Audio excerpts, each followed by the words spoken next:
Welcome and welcome back to another episode of The Bookshelf, where we are currently enjoying the Spinks Jinx. This is the story of Nova Malikah Spinks, the wife of Leon Spinks, the boxer from back in the day. Hey, lovelies. So, are you guys ready to wrap this read up? Just let me put my earbuds in. And now we're ready. How y'all been? How y'all doing? How y'all be? I hope all is well this Friday afternoon. We are in the last 3 chapters of the Spinks Jinx, y'all. Can you believe it?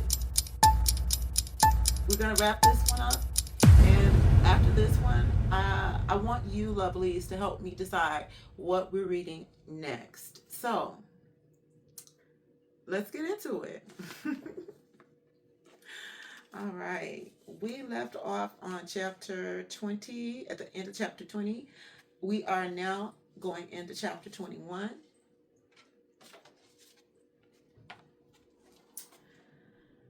Two weeks later, I returned to Detroit after leaving Iowa. I decided to go home after Vegas instead of going straight back to Michigan. As soon as I walked into the house, I knew by the disarray everything was in that Leon had already been there, because when I left going to Vegas, everything was spotless. Charlie was tired from the trip, so I fed him and put him to bed. I started the task of cleaning up another mess that Leon had left behind. When I went to my bedroom to change clothes, I discovered that Leon had crossed yet another fine line. I found glasses with lipstick on them sitting on my nightstand. And the worst thing was my bed. It was not like I'd left it. My spread was thrown across the bed in a makeshift manner, and when I began to strip the bed, that's when I saw the sheets. Blood all over them. How disgusting.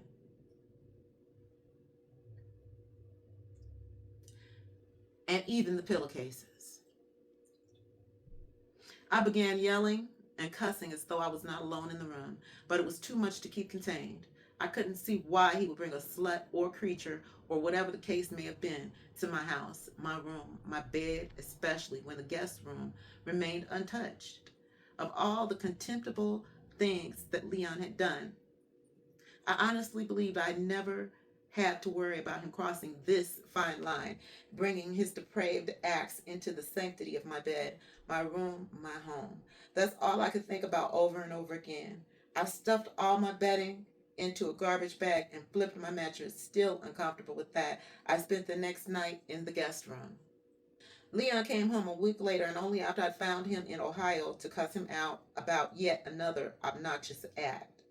When he returned, I raised so much hell, causing a scene in front of the people that he was with, until he dug into his pockets on the spot, giving me money to get a new mattress, which I went to buy immediately, and was sleeping on that night without Leon. He stayed around Detroit 2 weeks and left in that time. I saw him in passing 3 of those days. Then I heard via the grapevine that Leon had left Detroit again, traveling his well-worn path to California. I didn't know what he and I were doing at that point. I did know that trying to hold on for who knows what reason when love is gone is the most difficult task anyone can undertake, and still be able to exit as a whole person. By now, Leon was out of sight and out of mind, because something else was going on that received my full attention. It was Charlie. I'd read every book that I could get my hands on, and all of them basically said the same thing: needs therapy or must have therapy to be whole again. I felt that he was suppressing his feelings. Young people have a way of suffering silently. They go numb or become avoidant. I saw this in Charlie, and without a doubt, he was his mother's son, so he could have been going through hell in silence. I knew everything would be confidential. I had insurance, and if I didn't have enough to cover it, I knew a bastard with money who did. No sooner than the thought had cleared my head, the doorbell rang and brought deeper concerns and anxiety in the form of a school counselor. He informed me that Charlie was acting up in class, becoming a distraction to the other children, and that his grades were slipping, which alarmed me greatly. After being in labor with him for 70 hours, with him repeatedly striking his head against my pelvis, trying to be born, and after a high forceps delivery, he was dragged into this world weighing in at almost 11 pounds. I was told later by another doctor that I should have had a C-section because of the long labor, plus having 75 stitches, which were too many for what he considered a normal labor and delivery. At that time in the 60s, the county hospitals really didn't care about an unmarried black girl giving birth anyway. We were blessed that we both survived, although we did not get off scot-free and without serious problems. Through the ordeal, Charlie sustained a birth injury that left him with something called minimal brain dysfunction, and that meant learning for him would not be easy. And with him starting to act up in school, this was the reason, and that worried me a great deal. I felt that the counselor was really concerned and sincere about what was going on with my son, and he wanted to help. I felt like I could trust him, so I told him about what Charlie had gone through with Red and that I believed that was the reason for the problems and his fast turnaround in school. That turned out to be a horrendous mistake for both Charlie and I. I could have told her that. You don't tell them nothing. The very next day, I had another visit from someone who said they had come to do the paperwork and intake interview to get Charlie into therapy for his behavior problems, and that he would be suspended from school until treatment started, and even then he may not be welcome to return to that school. By the way this woman was looking around my home and the questions that she asked, the way she kept eyeing my jewelry, and then a completely unrelated question, Mrs. Spinks, I've seen you before at the mall, and you had on a black fur coat, and that white one laying over the chair is beautiful. Just how many fur coats do you have?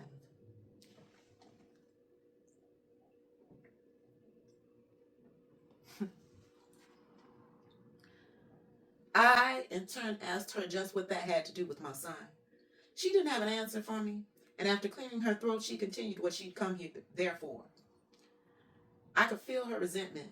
I could tell she was another one of those backyard people who wanted to be inside and was envious of the position that she thought I was in. She hurriedly finished what she was doing, and on the way out, without looking at me, she said, I'll be back in touch with you very soon to tell you when, where, and with whom Charlie will have his first appointment. She did call back that afternoon to tell me the appointment time the following Monday with a Dr. Stone, a psychologist affiliated in some way with the Archdiocese. When Charlie and I walked into his office, Dr. Stone did not set well with me at all. He was a white, short, fat, gruff man, balding with a big mustache that was wearing him instead of the other way around. He wanted me to wait outside in the waiting room until he had finished and assured me while he was ushering me out that he knew what he was doing and that he had seen many children with Charlie's kind of behavior problems. After 10 minutes, he began to yell at Charlie at the top of his lungs. I tried to tune him out and ignore him, something that I'd become very good at when other things had disturbed me in my life. This, however, was too much for me to deal with. A complete stranger mistreating my child, and he was not showing Charlie any humanity. I jumped up and rushed into his office, and once inside, I saw Dr. Stone trying to push Charlie back down into another chair. Charlie looked up when the door opened, saw me, and jerked away from him.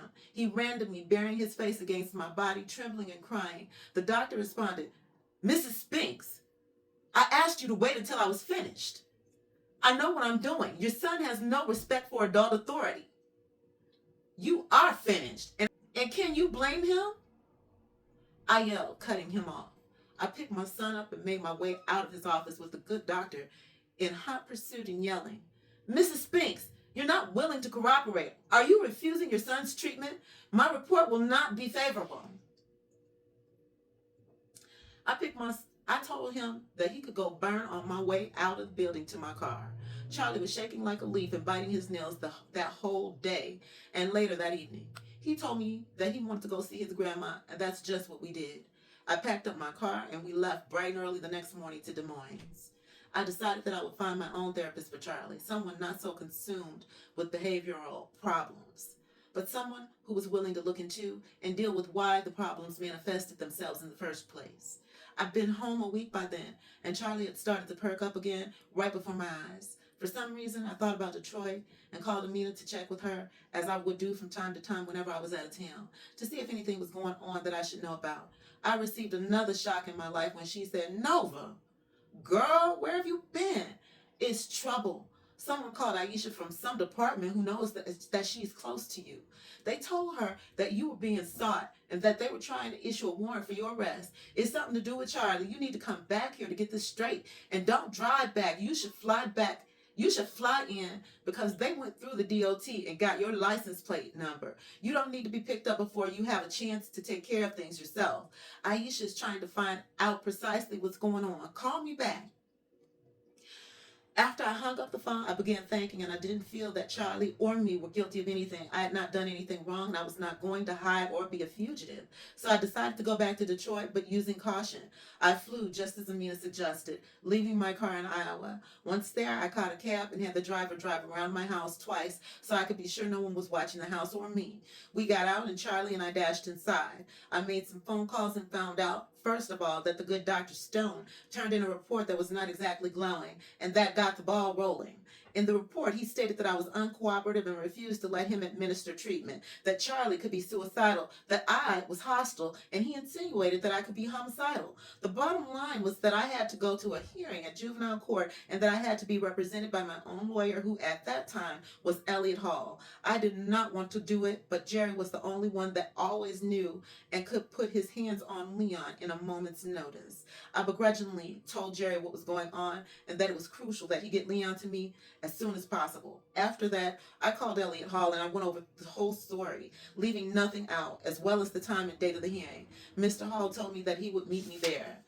Leon came in a day before the court date. He'd been in the house for 10 minutes when Jerry came to the door with something that he had to talk to Leon about. Once they were behind closed doors, I overheard Jerry somehow making everything my fault and that this happened because Charlie was not in school. Leon did speak up and say, "Jerry, you don't know what you're talking about. She was trying to get him help through the school. That's how this shit started. So you can stop your shit, motherfucker."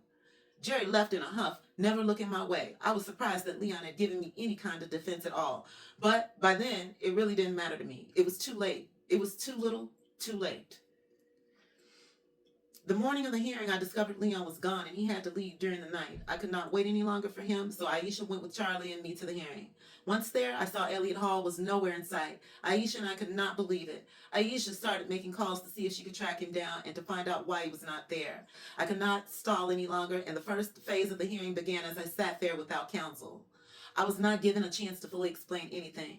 Charlie was given his own court-appointed lawyer who kept repeating over and over again how sick Charlie was and that I was compliant and aware of the abuse, that I was neglectful for allowing it to continue, and that I was too completely absorbed in my lavish lifestyle to pay attention to my child. I tried to object to all that he was saying, but the judge ordered silence. My face was burning with tears. The hearing was over and I was told to wait in the hallway for the judge's decision. I went to find Aisha, who was waiting outside the courtroom with Charlie. He'd fallen asleep. I took him from her and cradled him in my arms as he continued to sleep. I filled Aisha in on all that went on inside. She was flabbergasted and said, "What? Nova, I can't believe that. Did you tell them what really happened? Where was Elliot Hall? There's no excuse for what he's done, and you need to go to the bar about him. What he's done is outrageous." Just about that time, none other than Elliot came scurrying down the hall. He stopped in front of me and said, "Nova, I'm sorry that I wasn't there. My conscience got the better of me, and that's why I'm here now." Aisha interjected, "What do you mean?" I got up and walked away from them both. To cut to the chase, at the end of that day, my parental rights were shattered. Charlie was made a ward of the state and to be taken out of my physical custody. I was to surrender Charlie to the St. Peter's Home for Boys in the city of Detroit. In the weeks ahead of me, I was almost destroyed.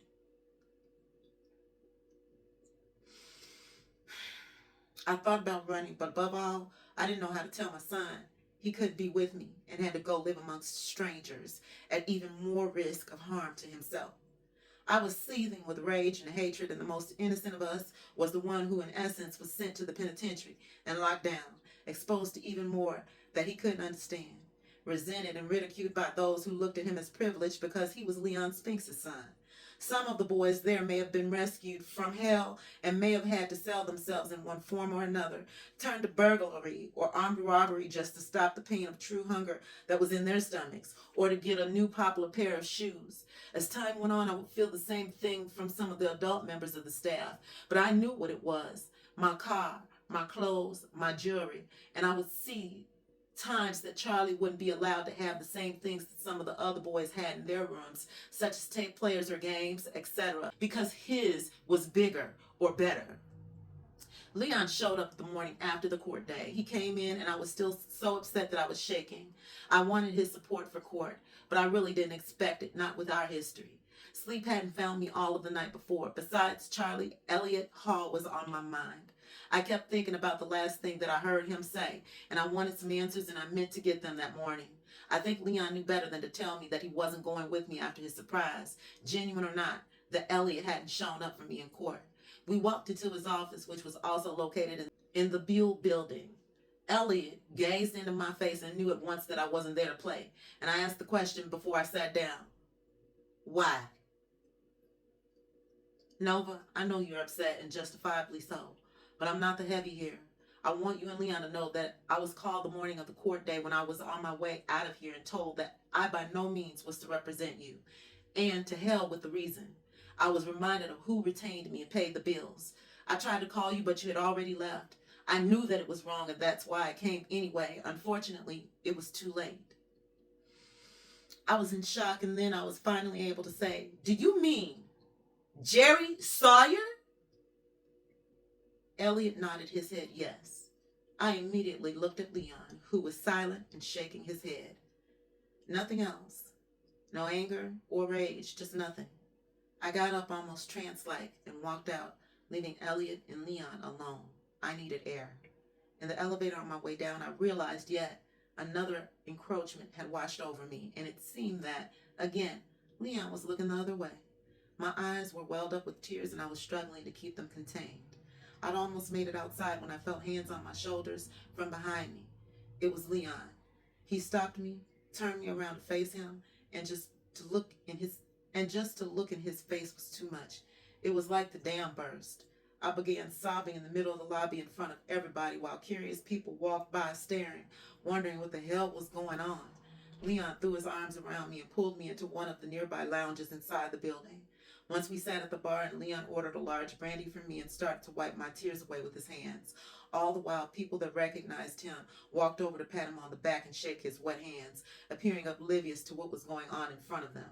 I sat and stared down into my half-empty glass of brandy when Leon said, "Mama, please stop crying. Don't cry. I know you're hurt. I know. Jerry was out of pocket and low down for what he did. That was it. I didn't hear from Leon that Jerry had gone too far, or I'm going to fire him and get him out of our lives, or even, come on, I'll help you kill him. None of that. That act was jammed in with the rest of them and was swept under the carpet, never to be heard of again. As the days ticked down to when I would have to surrender my Charlie, Leon was around us most of the time. Why, I could not imagine. During that time, I learned that eventually, after a certain time period, that I would be able to have my son on the weekends. But that would not be for some time.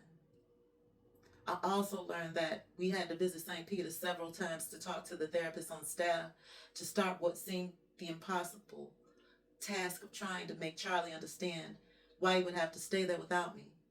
On our first visit, I noticed the name of the street that St. Peter's sat on, Joy Road, and I felt a lump in my throat thinking about the irony of it.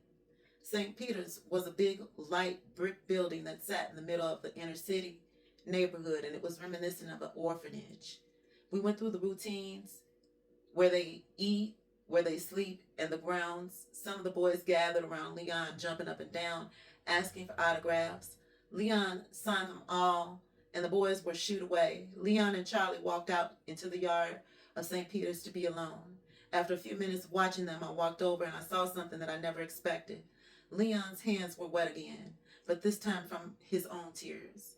I never found out why, but I suspected it was from guilt, and he realized, even if he could not admit it to me, how much Charlie had been duped by himself and others. And whatever the reason for his tears, it did not matter to me anymore. All I felt when I saw Leon's wet face and hands was contempt. I felt as if Charlie and I should have been someplace making arrangements for his stay and weekend passes. The move was painful for Charlie and overwhelming for me, but it was one more thing that passed and we dealt with it as best that we could. We did not have a choice in the matter. As the months passed, Charlie would be sent to Northville, Michigan, to Hawthorne School, a mental health facility for emotionally and every other kind of disturbed child. Emotionally disturbed was the new label that was stuck on him. I did not agree with it, and I felt it was uncalled for. Hell, you could have a breakup with a boyfriend and be called emotionally disturbed by their standards. I was afraid for Charlie. As far as that went, at that time, I was also emotionally disturbed. But forcing me into some place that had airplanes, choo-choo trains, George Washington, Jesus Christ, and Elvis, or to think that they were running around, I knew that I could very well be taken over by Joan of Arc and join the ranks. I felt the same pitfall would be in store for my son if he was exposed to that for a very long period of time. Thank God he didn't have to be. As time passed, Leon was again the Leon of old, becoming more visible with Jasmine. I would hear about it, or sometimes I would catch them myself, going into Leon's favorite hut, Foxy's, that I would have to pass on my way home from time to time. This time I stopped to let him know that I'd seen him and that he should be more discreet. Leon, in fear of a scene, denied it and again accused my eyes of lying, but wouldn't let me enter the club. Then he did something that was so unmindful that I was taken aback for the thousandth time. Leon looked behind him and called this guy over that he only knew in passing. He'd seen him in Foxy's before and spoke to him, but they had never so much as had a drink together. Leon again reached in his pocket and pulled out a $100 bill, shoved it in his hand, and asked him to follow me home to make sure I got there safely. Leon yelled behind us that he promised that he would be home. That statement went in one ear and out the other. What value I held in Leon's promises was not worth spit. After pulling in my driveway, I walked back to the car behind me and asked the guy if he wanted to come in. He almost knocked me down. He opened the door so fast. Once we were inside, I took his coat and went to fix him a drink, as well as myself. After we were in the mix, I found out that his name was Randy. He was a handsome man who had begun to talk to me about how he couldn't understand Leon, who seemed to have everything, a beautiful home and lovely wife that he treats so badly, etc. He could have saved his breath. In those days and somewhat today, flattery could not get a man nothing from me but a headache, and it would be one that I would enjoy giving. Besides, I'd already made up my mind to lead Randy up my stairs. I hated the idea of such a big tip being given for no service. I told Randy to relax, that I wanted to go get comfortable, and I went to my bedroom to change into my prettiest negligee set, black silk. I ran a comb through my hair and splashed on some Halston and pulled the spread back on both sides of the bed, fluffing the pillows. Just as I was getting ready to go downstairs, I heard the door slam. For a second, I thought Randy had gotten cold feet until I heard Leon's voice and I froze in mid-step when I heard him ask Randy what he was still doing here and to get out now while he was still feeling good. I did not think in a million years that Leon would actually show up. He must have driven by, saw the car, and decided to stop to flex his husband muscles. The door shut again and Leon sprang up the steps as my heart leapt into my throat. I was in near panic, but I kept my composure as Leon came into view. When he saw me standing there in the black silk and a drink in my hand, he began to holler and try to say what was on his mind. But he was so angry, and due to ill-fitted false teeth, it was almost impossible for him to do so. He always sounded like he had a mouthful of something, and when this began happening to him, out of frustration, he snatched his teeth out of his mouth and threw them against the wall where they shattered. His teeth shot in all directions, and the tooth just missed my eye by inches.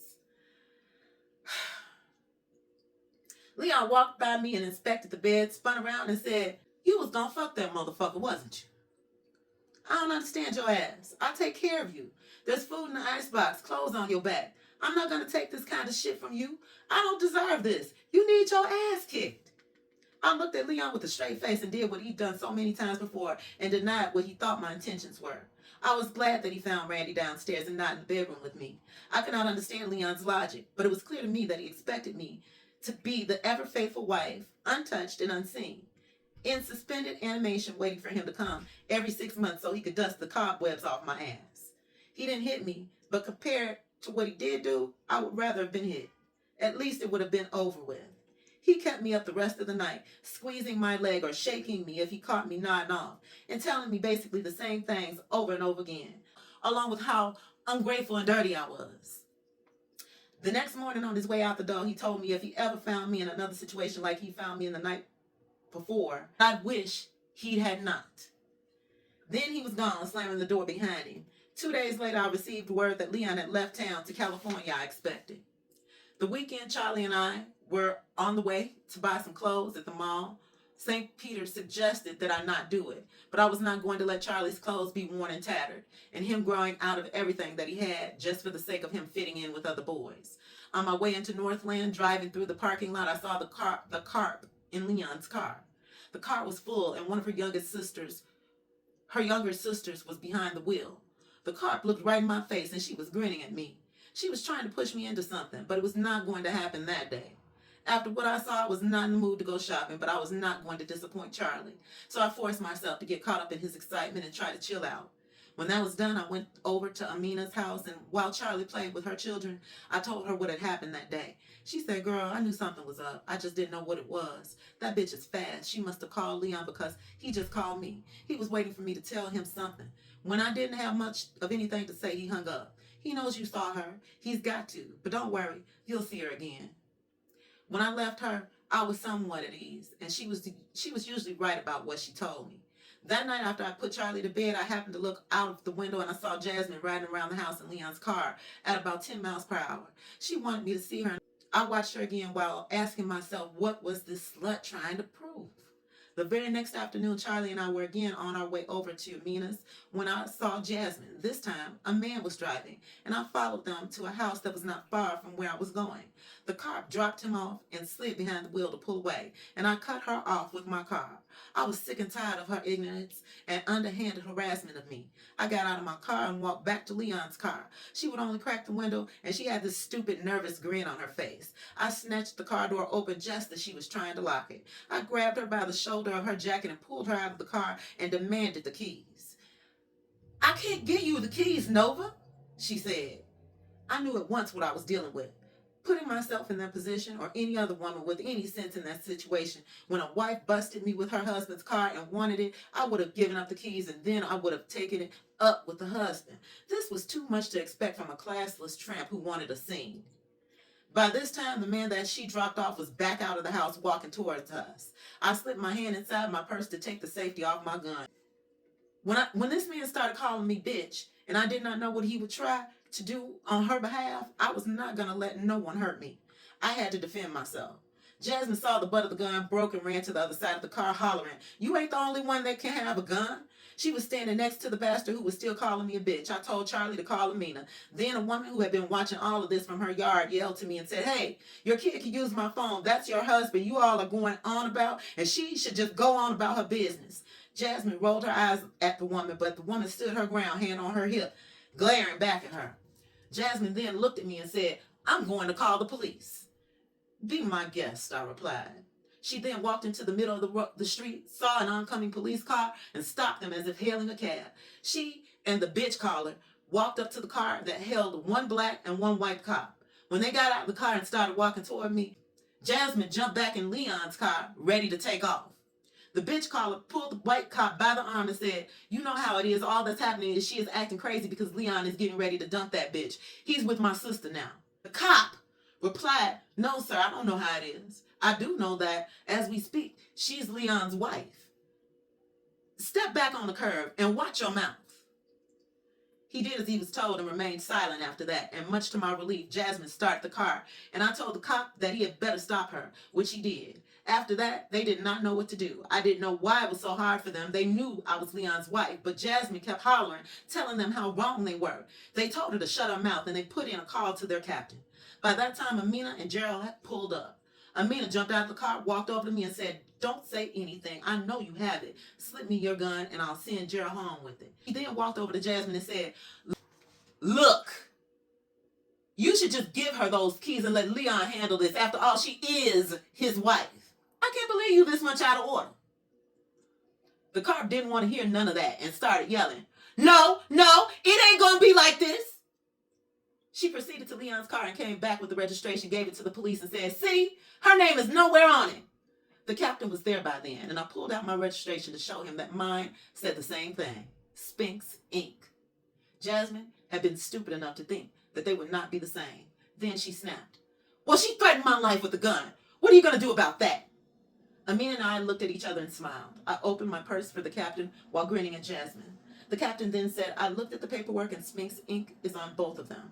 This is Mr. Spinks' wife, and until I see something to the contrary, she has a definite interest in the car. Girlfriend doesn't mean anything. His wife wants possession of the car, and I want you to give her those keys. She really looked like a carved in. The corners of her mouth turned down as her jaw drooped to the sidewalk. She was so mad that I could almost see steam rising from her head. At that moment, it did not matter about what I put up with from her, if she was with Leon or not, if Leon loved her or she would be the second Mrs. Spinks. He did not, and she was not. I watched Jasmine and the bitch caller walk down the street. Amina drove my car and I was in Leon's car. We drove by them. Jasmine refused to look at me, but I slowed down, barely moving to keep up with her, and I honked at her and then shot away from the curb. I believe that gave me almost the same satisfaction as if I would have put my hands on her and beat her unconscious. And this way, I did not break a nail. 4 days later, at 3 o'clock in the morning, Leon called, sounding indignant, defending the car first, repeating the entire story that Jasmine had told him. Amina and I jumped out the car on poor little Jasmine like we were John Wayne, cornered her, and Amina held her while I stuck a gun in her face and took the keys. She didn't bother to tell him about her cheering section. Then Leon jumped to condescending and said, baby, you got this whole thing wrong. She's just a friend. Sometimes she takes care of some of my business for me, and from what Jazz told me, you were out of order. I calmly told him that he could kiss a rat's ass, and if he believed any of what his whore said, that I had a bridge that I wanted to sell him, and I hung up the phone. A week later, I heard that Leon was back in Detroit, but he did not come home, which was a surprise for me. I thought he would surely come and get his pride and joy, but he did not. Perhaps he knew that I would be waiting for him. Hold on, let me see what time it is. Okay. Thanksgiving and Christmas came and went with no Leon, and I still had his car. I would be happy because every day that I had it, I knew burned Jasmine's ass. She could not understand why Leon did not act like the Marines and storm the house to get his car. It was not until after the New Year, which brought in 1981, at my birthday party, that Leon showed up. He knew that the house would be full of people and I would not raise hell and cause a scene. Leon knew that I would never give the outside the kind of unsolicited look into our private life and allow them to wag their tongue at our allow them to wag their tongues at my expense. Being Leon's wife had cost me too much already. Aisha came upstairs to let me know that he had just walked through the door. I felt that he'd seen the perfect time. He would not get any hassle from me, not with a house full of people whose eyes followed our every move. Then I realized, damn, my gloating would be over regarding the car, but when I walked down the stairs, he was standing there as if waiting to receive me. He had a gift in his hands while he held my hand, telling me happy birthday. He kissed my cheek as I whispered in his ear, you're really laying it on heavy, aren't you, Leon?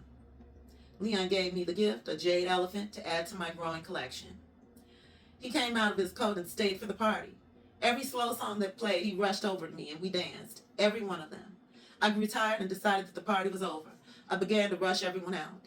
Then, without a referee, the bell sounded for round one. At first, Leon still would not admit that Jasmine was a real and meaningful part of his life. This really infuriated me. When he saw that I was about to let it go, he at least admitted what I already knew, that he and Jasmine were screwing partners. At first, I thought that I made progress, and then my mind flashed back to how he had run Randy away, and I grew hot with anger. I thought, how dare he tell me that to my face, that he had a screwing partner.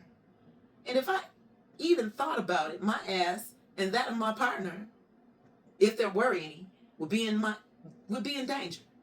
I wanted to see how far I could flex my wife muscle, but all I could think to say was, get another one. Leon looked at me as if I had lost my mind. Then we argued from the front of the house to the garage, where Leon gave his car the once over, and then, after a slight pause, we went a few more rounds. I do not know how long it lasted, but when I finally looked at the clock, it was 5 o'clock in the morning, and just the knowledge of that took all the wind out of my sails. Leon picked up on this and began to take his shirt off and said that he was going to bed, adding that he wanted to make up. My mind screamed, make up? Make up? He did not have enough time left in his life to do that. Then it was my turn to look at him as if he had a gray matter leaking out of his ears. I asked him where he was going to sleep. Leon turned in surprise and said, oh, is that how it is now? Well, to answer your question, I'm gonna sleep with your soft ass motherfucker. That's one thing I got to give you. You're the softest bitch I know. I told him through gritted teeth that he was not welcome in my bed. He did not argue with me, and when I left him at the kitchen table, he stayed downstairs, refusing to go to the guest room. Hours later, into the next morning, Leon got up, showered, changed clothes, and went to the garage to his car, leaving without saying a word to me. I went home for a few days after that. I flew so I could get back with Charlie, and I did not have the leisure of a long drive. When I returned, I found out that Leon had my car, supposedly because something was wrong with his. I called Amina, and she said, Nova, I'm getting ready to come over there. He's getting ready to leave town, and he's on his way to bring your car. He's something else. I had to beg him so he wouldn't just leave your car at the airport or who knows where.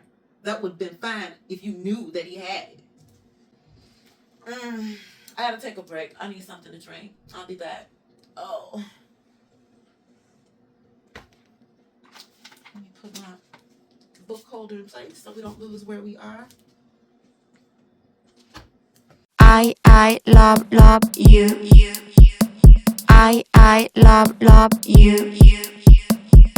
I love you. I love you.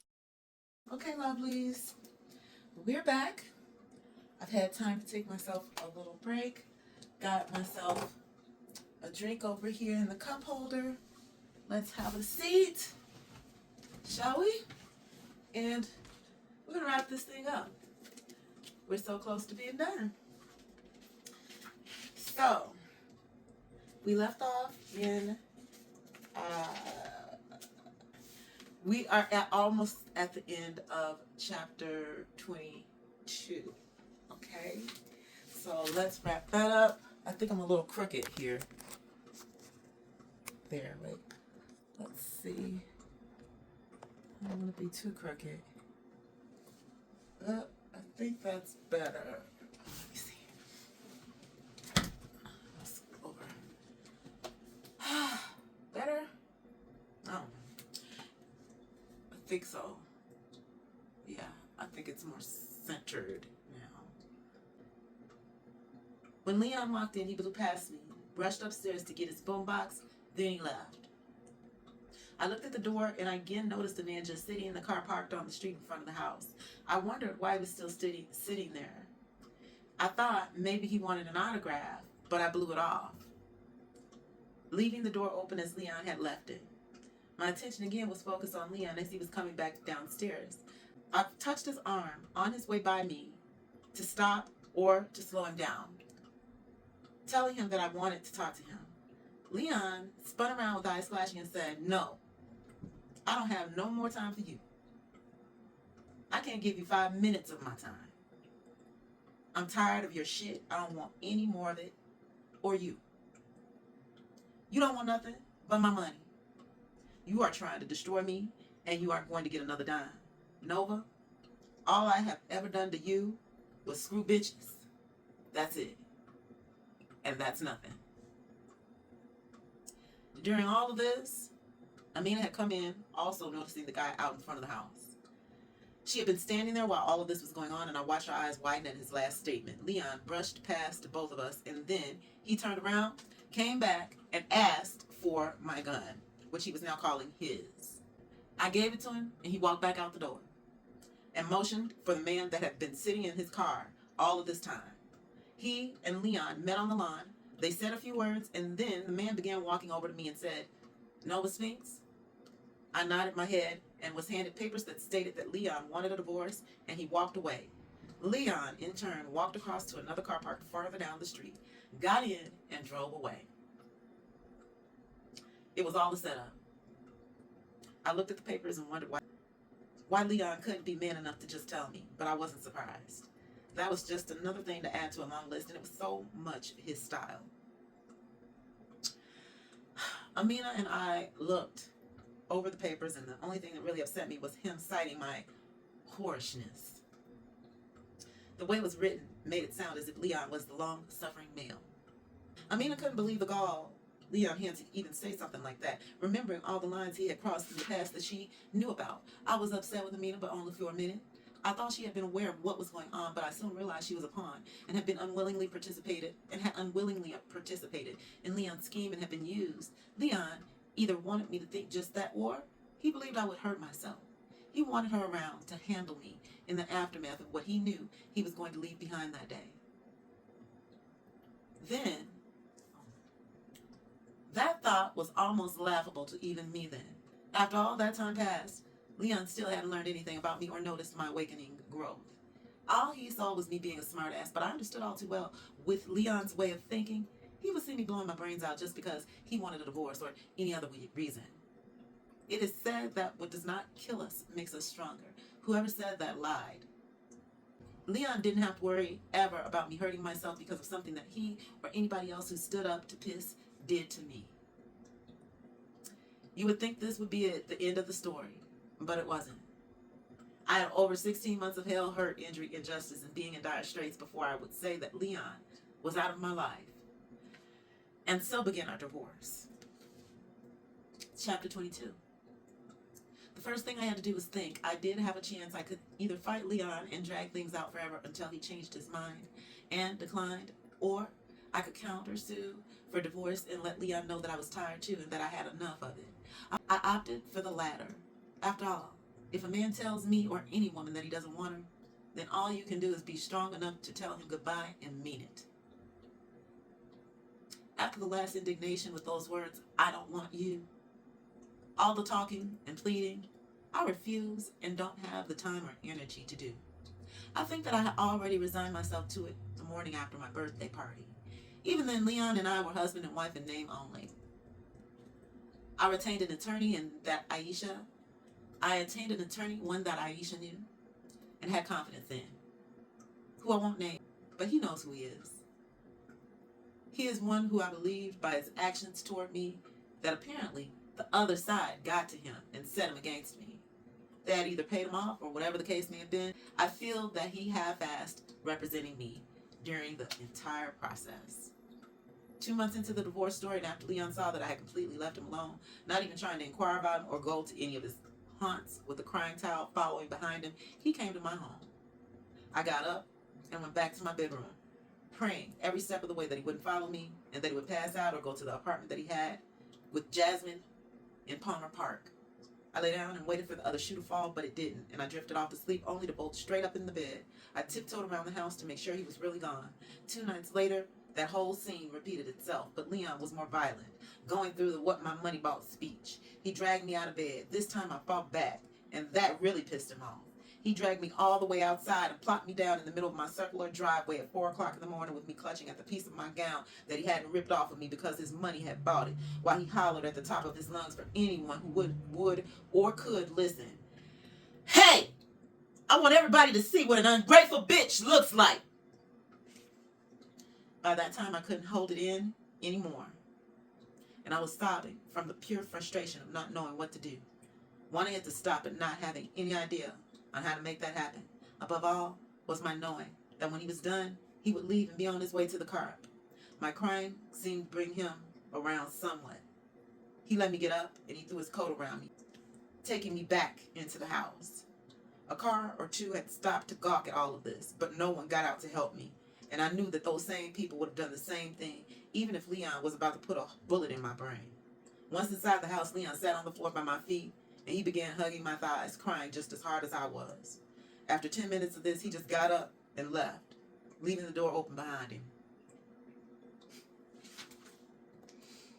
The next day, I called my attorney and told him what had happened, and he said that he would try to get a restraining order. I later found myself always checking to make sure every window and door was locked and felt like I was under siege. I knew that I was being terrorized, but no police, no restraining order, and most certainly, for me, no Lone Ranger.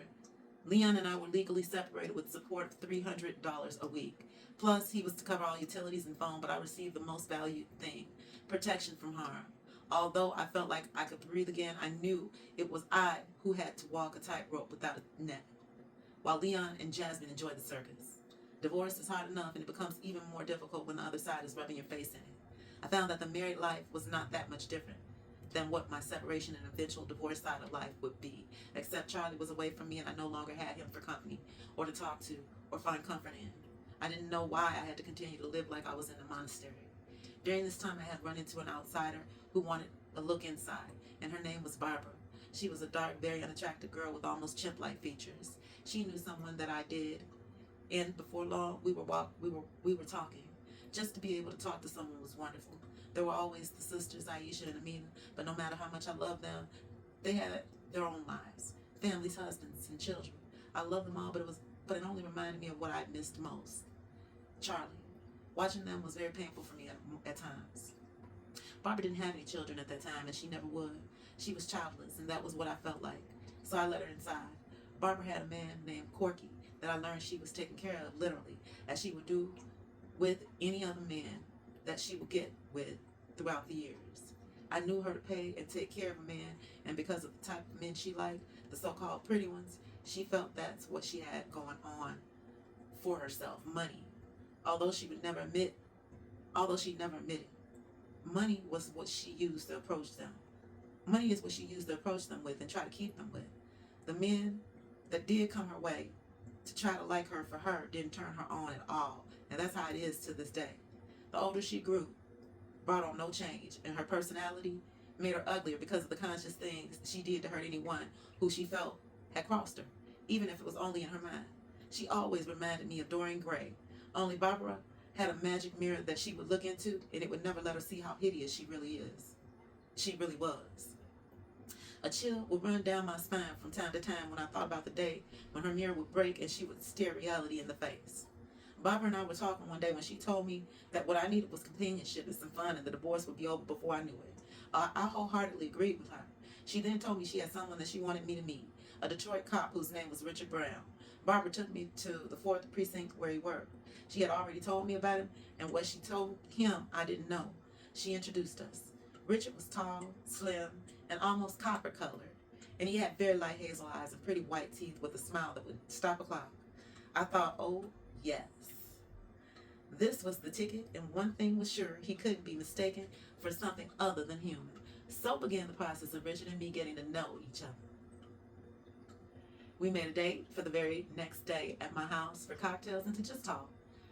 I felt really excited and giddy, acting like a young girl, changing clothes 3 or 4 times before I decided that I had on the right thing to wear. The doorbell rang and my heart jumped up in my throat. When I opened the door, I was surprised to see that Richard was not alone. His brother Robert, whom I recognized in an instant was Richard's twin, was also there. There was someone else who Richard introduced as his cousin. We all sat down in the living room and I gave everyone drinks. It was not long before the subject came around to Leon. I didn't want to talk about him, but I felt that I had to clear the air. I told them all about my present situation and that I was not sneaking around. The red flag came up after that when I found out that the cousin tagged along on the date to see if he could make some money right away by selling me some cocaine. He was shocked and even more embarrassed and disappointed to learn that it was Leon alone, not I, who had a habit and wild craving for the white powder. I told them all in no uncertain terms. I could sense the tension in the room after that, and the day ended. When I let them out, Richard lagged behind and said, "Let me say this before you shut the door on me for good. I know we got off to a bad start. I should have come by myself, but this was mind-blowing for me. You don't realize who you are or what you represent. It swept me away, and when I mentioned to my brother that I was coming over to see Nova Spinks, he didn't believe me at all. It was almost like meeting a star. I know that I was wrong now. So if you can believe me now, I would really want to know you better. Let's start this whole thing over, and next time we won't have a false start." I did not see myself as a celebrity ever. I was always me, but I tried to see how he might. I did not know how to act, not being perceived as the woman I am, just plain Nova. I agreed to see Richard the very next day. He showed up, sure enough, alone, with just that smile on his face that I couldn't look at for too long without feeling that I could be drawn into his very soul. We talked and laughed and talked some more. During our talks, I found out that he was married, and he told me the usual thing when he noticed the look on my face. She did not understand him. She got pregnant to give him a namesake. They got married, and they were not getting along. His wife's name was Angie. At that time, I was bitter, and I thought about all those strumpets that I had run into, not caring if Leon was somebody's husband. I was not trying to break up his home or get him to marry me. But if he was truly happy, he wouldn't be with me. Besides, I knew what I wanted, some fun for a change. His being married would be in the back of my mind, but I managed not to think about Richard being a husband. I did keep my guard up with him for a long time. I did not know what a bag he was working out of, or if he was trying to use me, which was fine. because I was also doing some using too. I did not want him to think that he could misuse me. He did know Barbara first.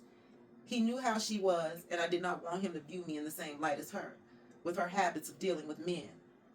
And I become guilty by association.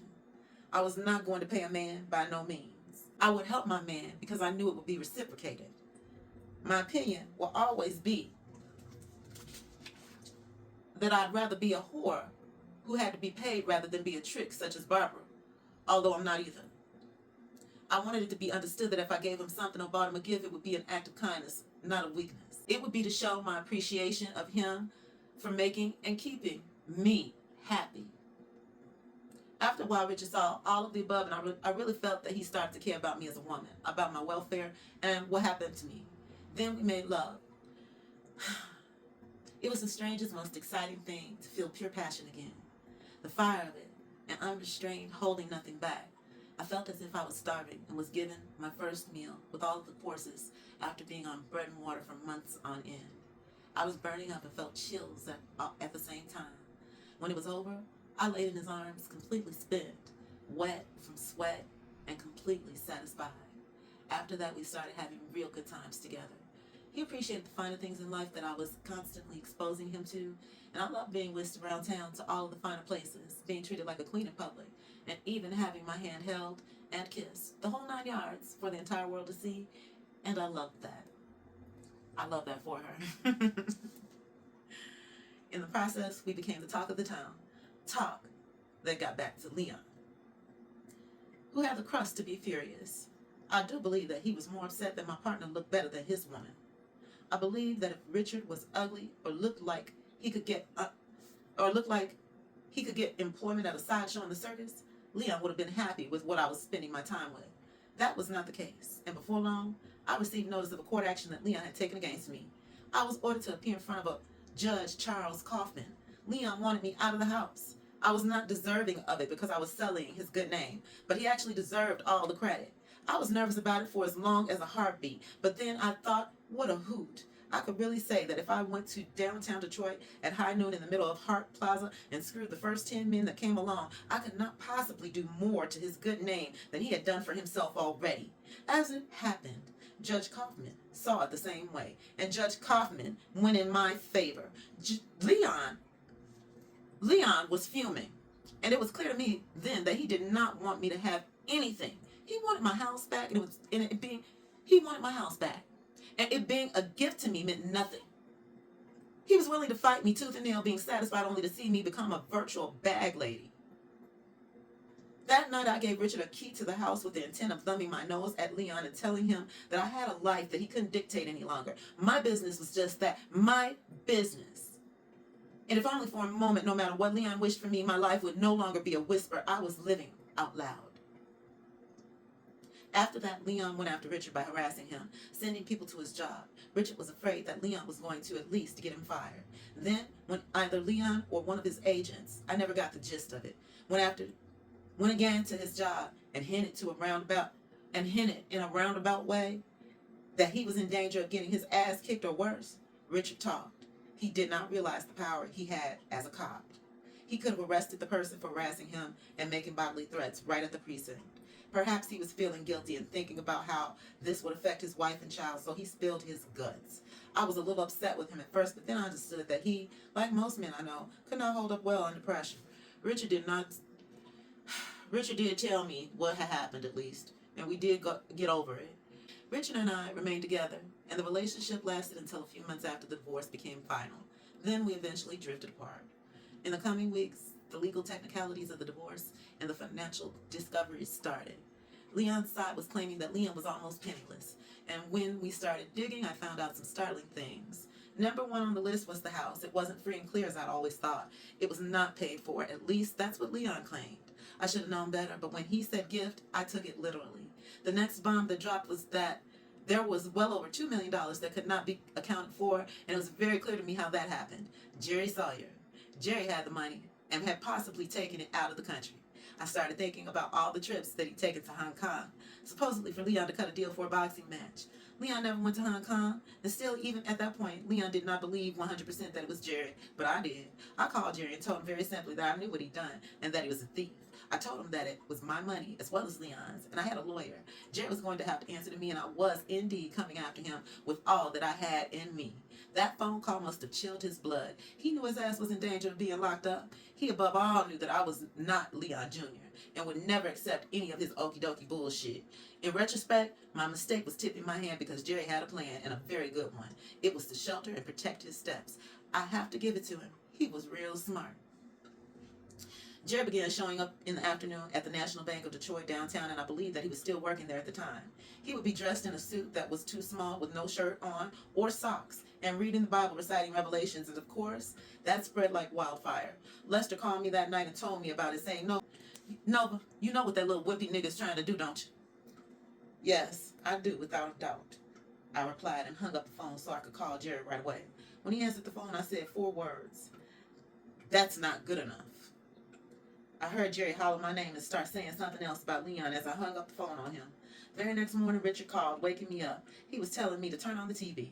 The images on the screen made me sit straight up in bed and shake my head. On the screen was Jerry Sawyer's downtown condo with the police, fire department, and EMS all around it. Then I saw Elliot Hall standing around with a bullhorn in hand trying to talk Jerry out. Jerry had his family held hostage and had already pistol whipped his own father.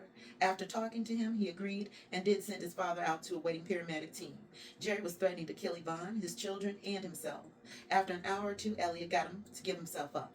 I can't say if Elliot was in on this or not, but maybe not, because he sure looked terrified as he watched Jerry being let out after giving himself up. Jerry was taken for an evaluation. And again, I have to give it to him. It's a well-known fact that you can't prosecute a crazy person.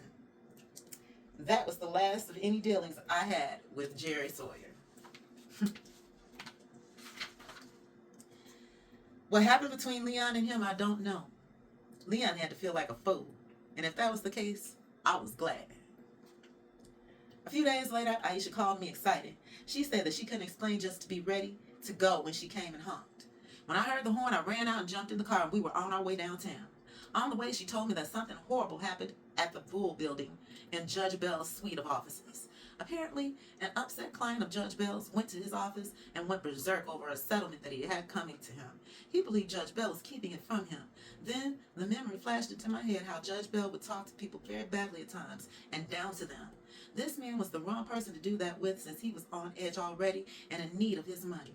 Judge Bell, on the other hand, had a full stomach, grew tired of being bugged about it, and he felt he'd let this man know about it. The tongue lashing he gave this man disparaged him and filled him with rage. He left, but seeing Judge Bell as being insidious, he then returned with a shotgun, going through every office in the suite, shooting a young female clerk, killing her.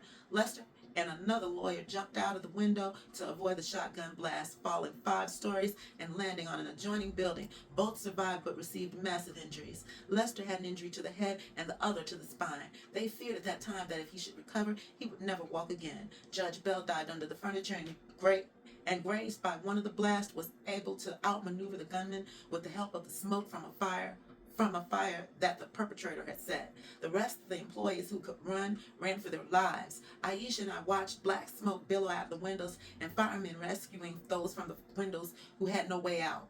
Eventually, the gunman's family was called and helped police talk him into giving up. His check did indeed come in that day without Judge Bell's knowledge or him inquiring about it just one more time.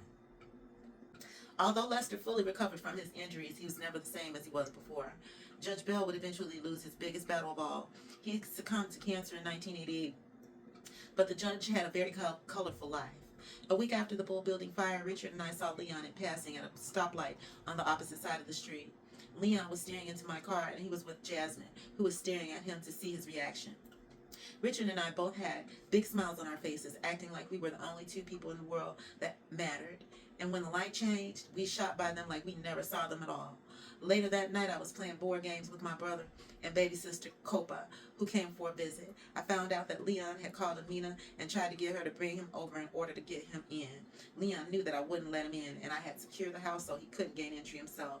Amina wouldn't hear of it, telling him that he had tricked her once and he wasn't about to put her into any more of his underhanded mess. Then Leon went to Malika and Aisha, and although Aisha warned them against it, they fell for Leon's act of him crying, begging, and saying over and over again that he just wanted his wife back. After they talked to me and told me what state he was in and added that they would be with him, I said okay. I knew I didn't trust Leon at all, and as it turned out, I had good reason. No sooner than Leon walked through the door, he turned into Hyde, the real savage, bounding up the stairs hollering, "You can't ignore me now. I want your goddamn family out my house." Leon then dove for me on my bed. I ducked and leapt out of the bed, ran down the steps into Malika's and Aisha's arms with their shocked faces and asked them what had they done. I heard Leon coming and I ran into the kitchen to try to keep my distance from him, but he followed me. He cornered me and began poking me with his index finger hard enough to push me backwards with each poke. That kind of thing is torture to me. I continued to ask him and then tell him to stop it, but he acted like he didn't hear me.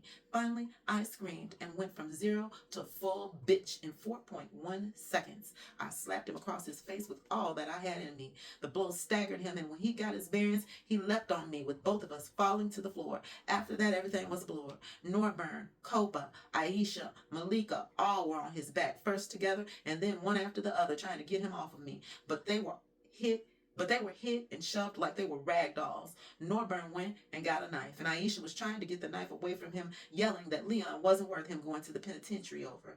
While that was going on, Leon dragged me out the back and onto the patio where he barricaded us in with the furniture, and then he proceeded to beat me. What I'm gonna do about Sophia?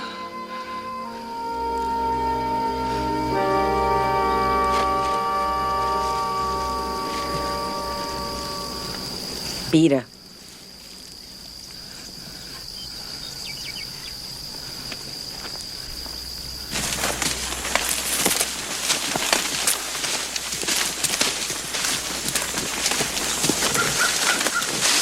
You told Harpo to beat me. I tried to fend off a lot of the blows, but there were too many of them to do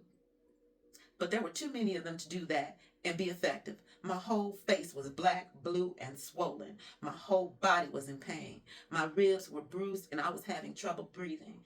Everyone on the other side of the door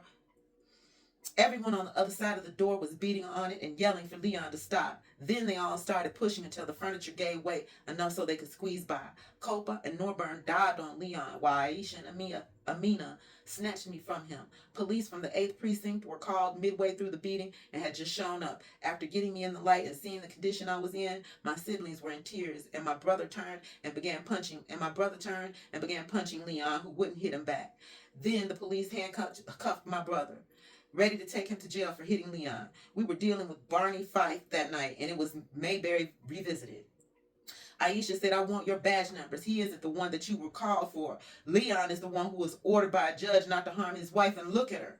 Even after seeing what condition I was in, they never took Leon. They only asked him to leave, which he did. I wouldn't go to the hospital, and Copa called Mom, who was ready to come on the next thing smoking, and she had all intentions of putting Leon out of his misery. I had to beg her not to. I knew she would do it, and I didn't want her in any trouble. I made her believe that my wounds weren't that bad. The next morning when Richard came over, he gasped when he saw how I looked. He got into bed to hold me, expressing my mother's sentiments, saying that Leon needed a bullet. After 3 weeks, I was almost completely recovered and my face not so discolored. Later, at a disposition, seeing the snapshots that we had taken of me after the beating, they were entered as exhibits, photos that I still have to this day. Leon swore under oath that my wounds were self-inflicted. He said that I had received them by going out into the garage and banging my face on the concrete floor. The stenographer even stopped punching his keys when Leon made that statement. I also heard that day everything that I was supposed to have done, from having orgies in front of my son, buying cars for men, putting men up in penthouses, and the daddy of them all was that I had given some white man $75,000 in Vegas. I didn't hear what he had given me, and I don't believe that Leon could have thought that one up by himself. Leon had to have something that he could use to try to justify his actions concerning me when he saw how certain people frowned about it. After that, Leon became very vindictive and his support payments became negligent. He allowed my utilities to be shut off, even the phone and water went. There was no instant help for me. I always had to wait to go to court to make Leon do what he was ordered to do. After many days of my refrigerator being bare and Charlie growing tired of peanut butter, I had no qualms about selling things for money that I needed to keep Charlie fed and with the things that both of us needed. Before long, Leon was fighting again, as he said, to pay his wife and lawyers in the divorce. His opponent was to be Larry Holmes, and the fight was held in Detroit. If Leon won this fight, at least my support payments would increase from $375 to $500 a week, and that was the only reason that I hoped he won. A week before the fight, Leon was put up in a hotel downtown. I heard that he was doing very well until Jasmine intervened. She felt that she was losing ground and she couldn't get to Leon with her mode of control, the cocaine. It didn't help matters when she went to the hotel to see Leon, and she overheard two of Leon's trainers say that Leon made the worst mistake of his life trying to divorce me. Jasmine thought I had been there, but she was wrong, and then she did a very stupid thing as usual. 2 days before the fight, she went to the hotel, but when she left, Leon was with her. And that was the last time Leon's trainers saw him until they got a tip and decided to once again try Leon and Jasmine's apartment. This would be their third trip, and this time they wouldn't listen to her tell them that she hadn't seen Leon. They pushed their way by her and found Leon hiding. She had brought Leon down to his lowest, and he helped her all the way. Leon was full of liquor in a cocaine haze. He was wasted. But he had a contract to fight, and they took him to do just that. The fight was pitiful. Leon took a beating. Larry Holmes did to Leon what Leon had done to me in about the same time. For the first time, I felt good to see another fighter's punches make contact with Leon's head, and I enjoyed every one that landed. Leon was KO'd in the third round. After that fight, I was summoned to Elliot Hall's office to discuss the terms of settlement. Elliot said, Nova, first of all, Mr. Spinks is adamant about wanting the house. He told me that he has to have the house, but, of course, you can buy him out. And he will accept that, not happily, of course, and would consider a house payment of over $700 a month. Second, Mr. Spinks wants to do something for the boy, set up something for him. You mean Charles, I interjected? Yes, Charles, as a settlement. Mr. Spinks is willing to give you a percentage of his purses over the next year. You could be looking at well over $500,000, but his winnings would have to be a certain amount before you could collect your percentages. Oh yes, you are to have no claim against litigation that we have pending against Mr. Sawyer. For real? For real, y'all? He must have had some good booty.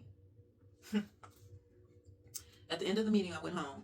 I laid everything out, and I knew my choices were limited to none. First of all, I had no assets. It was impossible for me to buy Leon out of anything, and he knew it. I would get alimony, and with no skills, I had no means of meeting a $725 a month house payment. I really wish that I indeed had stolen money like I was accused of, but I didn't, and all that was offered to me was what I had to take. And only if Leon made $75,000, then I could collect 5% of that purse. Leon would have to make over $125,000 before I could collect the 7% of the net profit from that, and I already knew how that worked. I'd seen it time and time again. If Leon didn't want to pay me, I would get treated the same way he had treated Millard Barnes, and Leon would receive most of his money under the table. What Mitt didn't see, he couldn't collect. It was the same story for me, and Leon treated me no better. The only real money I saw was the $10,000 I received from the house. That's it. And from that, I had to find another home, move, and pay for everything else that came along.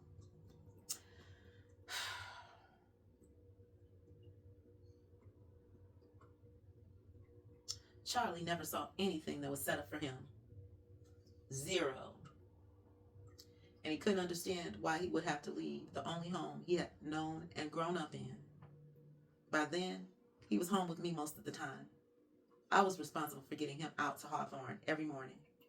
Although he was still a ward of the state, Charlie went through what any other child of divorce does, maybe a little more intense. He had a lot of baggage he was carrying around with him. He was angry, rebellious, and he couldn't understand why everything had changed. He became very moody and began acting out. Charlie eventually did something that he had learned at St. Peter's from the other boys, how to break and enter, which he did at a school that was in the neighborhood that we moved to.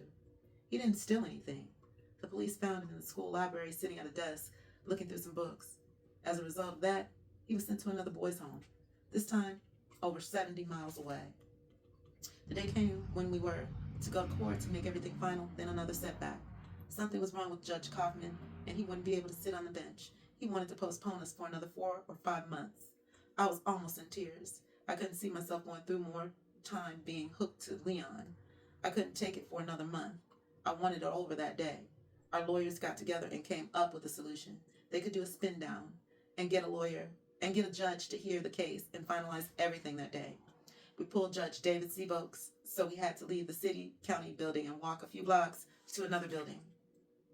Leon, in sunglasses with music blasting through the Walkman headset, was in such a hurry to get away from me, trying to pretend that I wasn't there, that he actually ran into a blind woman who was walking down the sidewalk. He ran into her so hard that her cane flew out into the middle of the street, but he caught the woman when she was just a foot away from hitting the pavement. I looked at Barbara, who was with me, and just shook my head. When we at last were standing in front of the judge, the first thing I noticed was how old he was.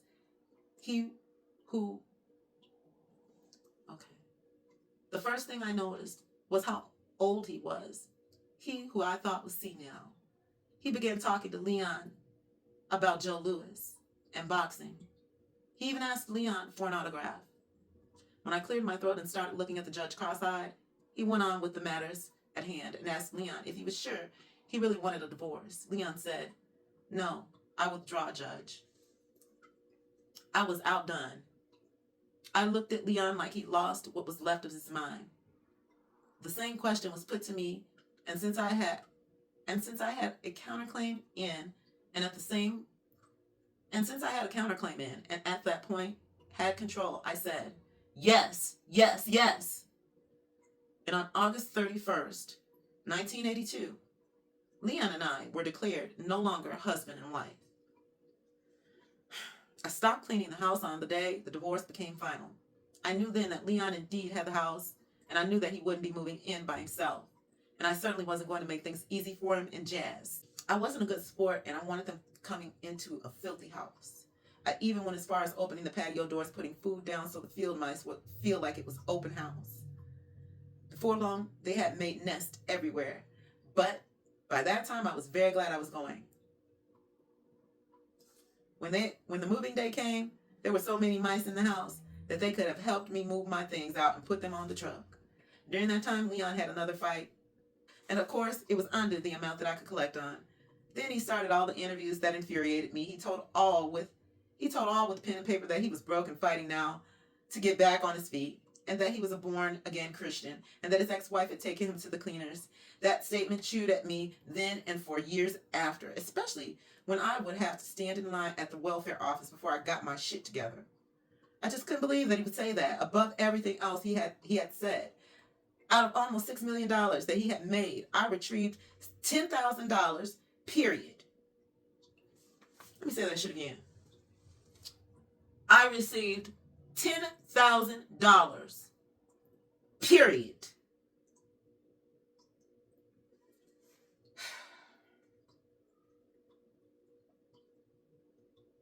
And that was all that I would ever see. I don't call that being taken to the cleaners. It's not even in the same block that the cleaners is located in. No one was beating down my door for an interview, and I left it alone. Again, wanting to keep what was left of my life private. I let everyone think that I had made out like a bandit. And then there were the jokes. The Nova got over jokes. Hey, she cleaned house. She even got his false teeth. Again, it was a case of people not knowing what the hell they were talking about. Anyway, why would I want him to take his teeth out of his mouth? I had the ones that he broke on the wall. And better than that, I was in possession of the real ones that he had lost so many years before. Just when you think all the bad things are behind you and over, something jumps up and says, boo. It was my mom. I had been in the house I had moved into for almost 3 months. It was a hut house that needed a lot of repairs, and Mom came all the way from Iowa just to help me paint and do whatever else she could do. That night, when all was quiet, she and I were talking when she took my hand without warning and pressed against her breast. There, I felt a hard lump, about the size of a walnut. She told me that it just came after her doctor started giving her shots, for her hot flashes. I tried to be cheerful, and I told her not to worry, to just hurry and get it checked out, but I knew better. I saw no reason for a doctor to give a woman hormone shots right out of the box. No blood test or anything, when she had functioning ovaries. I felt he was incompetent and senile and still in practice at 80 years old, but she trusted him, and the damage had already been done. A week after she returned home, my mother was diagnosed with breast cancer, and nothing else mattered then. All the injustice and all the pain, it was just all wiped out.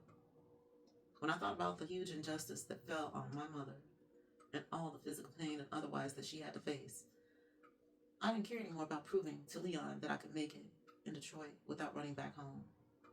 At that point, home was the only place that I saw for me, to be with my mother.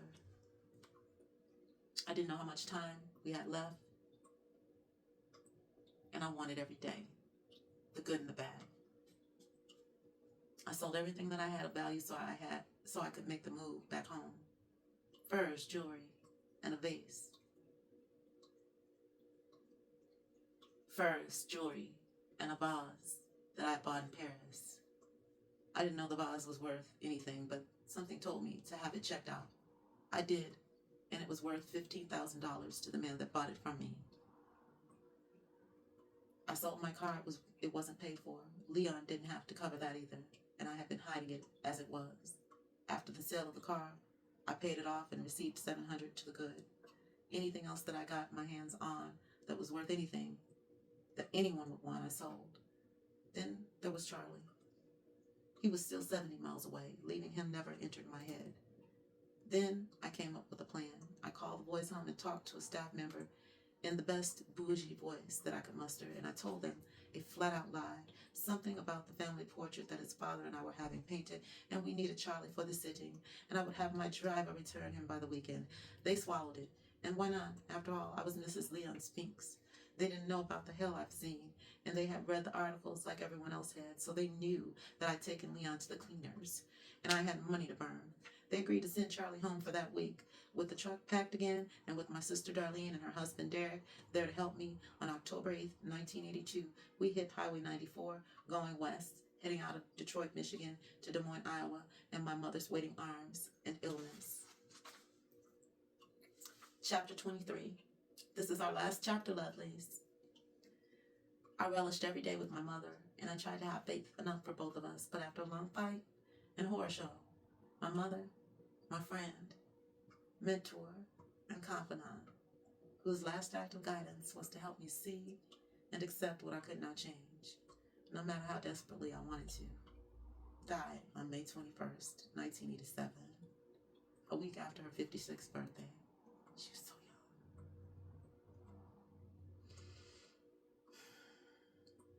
The same month and day that Leon and I were married, 13 years later, or 13 years before. In an ironic way, he too would be remembered on that day for as long as I am alive. My mother's death was the hardest thing I've ever faced. But something wonderful happened before she left. Together, she and I witnessed a miracle. Regardless of what I was told by men who had been in school before paper was invented, who told me that I would never have a child without being touched by a knife or laser, I was blessed, and my mother caught the gift. And on that day, I was shown proof positive that God is the only and best knower. He alone decides what is possible and what isn't, as well as who to take and who to bless. On February 23rd, 1985, I gave birth to a healthy baby boy, Amir Waleed, who Charles and I watch over like hawks. Charles was delirious about his baby brother, at last getting something that he had always wanted when I had always told him it was not possible. Today, Charles is a big strapping man of 25 years old, over 6 feet tall, and a beefy 240 pounds of muscle, who I must say still carries remnants of the Spinks Jinx era with him, along with the added mixture of street life. He has a chip on his shoulder, sometimes that is as big as he is. He wants all to know that he is a man, and God help anyone who wants to challenge that fact. There's still a gentle and loving part someplace inside my oldest son, who is concerned as a whole about a young black man's plight in America. Through it all, I'm happy to report that he still can manage to and does have hopes and dreams, and all he wants from Leon is an apology. I tell him to keep breathing while he is waiting for that to happen. I have grandchildren, 2 of them, who in the springtime bring bunches of dandelions to me and say,